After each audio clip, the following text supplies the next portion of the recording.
কি সবাই কেমন আছো? এই শীতের দিনে হয়েছে আর গরম গরম ঘুগনি। প্রথমে তেল গরম করে নিলাম, তারপরে আমি তার তেলের ওপর দিয়ে দিলাম জিরে আর শুকনো লঙ্কা ফোড়ন। এদিকে আমি মটর আর আলুটা ভালো করে সেদ্ধ করে রেখেছি, একটু বেশি গলে গেছে, তবে যাই হোক। তারপর আমি পেঁয়াজ কুচি করে রেখেছি, পেঁয়াজ কুচিটা দিয়ে দেবো। পেঁয়াজ কুচিটা যতক্ষণ লাল লাল করে ভাজা হচ্ছে ততক্ষণ আমি ভেজে নেব। লাল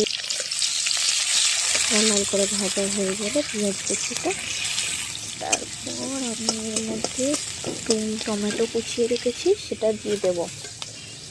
এবারে পেঁয়াজটা লাল লাল করে ভাজা হয়ে গেছে, তখন আমি পেঁয়াজ কুচির মধ্যে টমেটোটা দিয়ে দিলাম আর দুটো গোটা কাঁচা লঙ্কা দিয়ে দিলাম।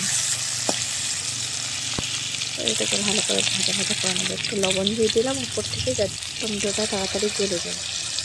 তারপর আদা রসুনের পেস্ট দিয়ে দিলাম, দিয়ে ভালো করে ভাজা ভাজা করে নেব।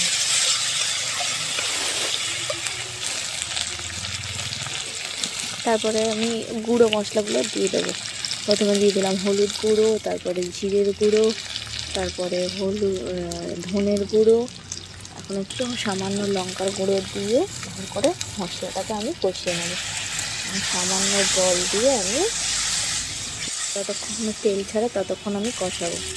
এবারে তেল ছেড়ে গেছে, এবার আমি সিদ্ধ করে রাখা মটর আর আলুটা দিয়ে দেবো এর মধ্যে।